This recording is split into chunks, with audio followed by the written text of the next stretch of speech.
କମଳପୁରର ସେହି ପୁରୁଣା ଶ୍ମଶାନ କେବଳ ଏକ ମଲା ମଣିଷ ପଡ଼ିବା ଜାଗା ନଥିଲା, ବରଂ ତାହା ଥିଲା ଅତୃପ୍ତ ଆତ୍ମାମାନଙ୍କର ଏକ ଗୁପ୍ତ ଆସ୍ଥାନ।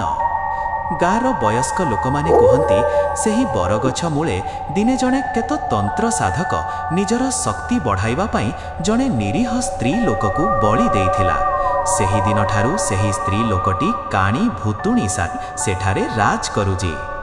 ରଘୁ ସହରରୁ ଫେରିବା ବେଳକୁ ବହୁତ ଡେରି ହୋଇଯାଇଥିଲା।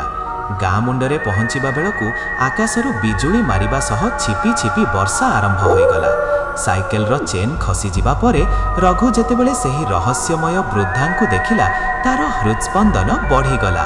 କିନ୍ତୁ କାହାଣୀ ଏତିକିରେ ସରି ନଥିଲା।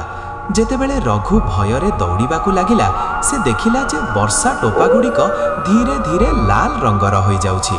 ତାକୁ ଲାଗିଲା ଯେମିତି ଆକାଶରୁ ପାଣି ନୁହେଁ, ବରଂ ରକ୍ତ ବରସୁଛି। ସେ ନିଜ ମୁହଁ ପୋଛିବାକୁ ଚେଷ୍ଟା କଲାବେଳକୁ ଦେଖିଲା ତାର ହାତ ଦୁଇଟି ରକ୍ତରେ ଜୁଡ଼ୁବୁଡ଼ୁ। ରଘୁ ଦୌଡ଼ି ଗୋଟିଏ ଜାଗାରେ ଅଟକିଗଲା। ସେ ଦେଖିଲା ସାମ୍ନାରେ ତାର ନିଜ ଘରର କବାଟ। ସେ ଭାବିଲା ସେ ଗାଁରେ ପହଞ୍ଚି ଯାଇଛି। ସେ ଜୋରରେ କବାଟ ବାଡ଼େଇଲା। ମା, କବାଟ ଖୋଲ, ମୋ ପଛରେ ଭୂତ ପଡ଼ିଛି।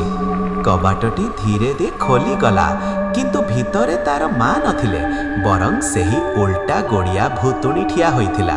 ସେ ବିକଟାଳ ହସ ହସି କହିଲା, କାହାକୁ ଖୋଜୁଛୁ ରଘୁ? ତୋ ମା ତ ଏବେ ମୋ ପେଟ ଭିତରେ। ଏହା ଶୁଣି ରଘୁର ପାଦ ତଳୁ ମାଟି ଖସିଗଲା। ସେ ବୁଝିଗଲା ଯେ ଏହା ତାର ଘର ନୁହେଁ, ବରଂ ସେହି ଭୁତୁଣିର ଏକ ଭ୍ରମ ବା ମାୟାଜାଲ। ସେ ଆଖି ବନ୍ଦ କରି ପୁଣି ଦୌଡ଼ିବାକୁ ଲାଗିଲା। ଏଥର ସେ ଶୁଣିବାକୁ ପାଇଲା ଶହ ଶହ ଲୋକଙ୍କ କାନ୍ଦଣା ଶବ୍ଦ, ଯେମିତି ଶ୍ମଶାନର ସବୁ ଶବ ଏକାଠି ହୋଇ ତାକୁ ଟାଣୁଛନ୍ତି। ଦୌଡ଼ୁ ଦୌଡ଼ି ରଘୁ ଗୋଟିଏ ପୁରୁଣା କୂଆ ପାଖରେ ପହଞ୍ଚିଗଲା। ସେଠାରେ ସେହି ଭୁତୁଣିଟି ତାର ଲମ୍ବା ନଖ ବଢ଼ାଇ ରଘୁର ବେକକୁ ଧରି ପକାଇଲା।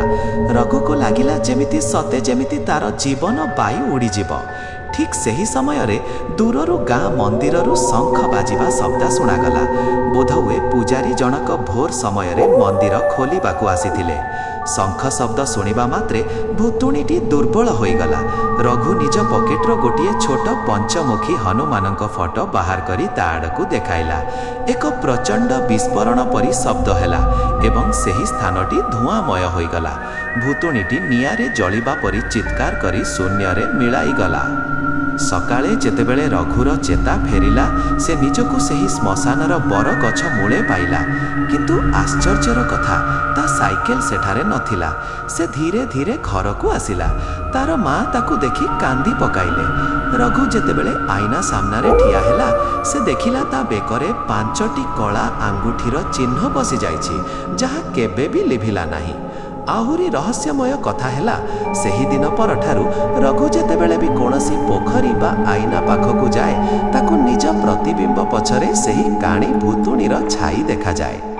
ଗାଁ ଲୋକେ କୁହନ୍ତି, ଭୁତୁଣିଟି ରଘୁକୁ ମାରିପାରିଲା ନାହିଁ ସତ, କିନ୍ତୁ ସେ ତାର ଅଂଶ ଥିଲା।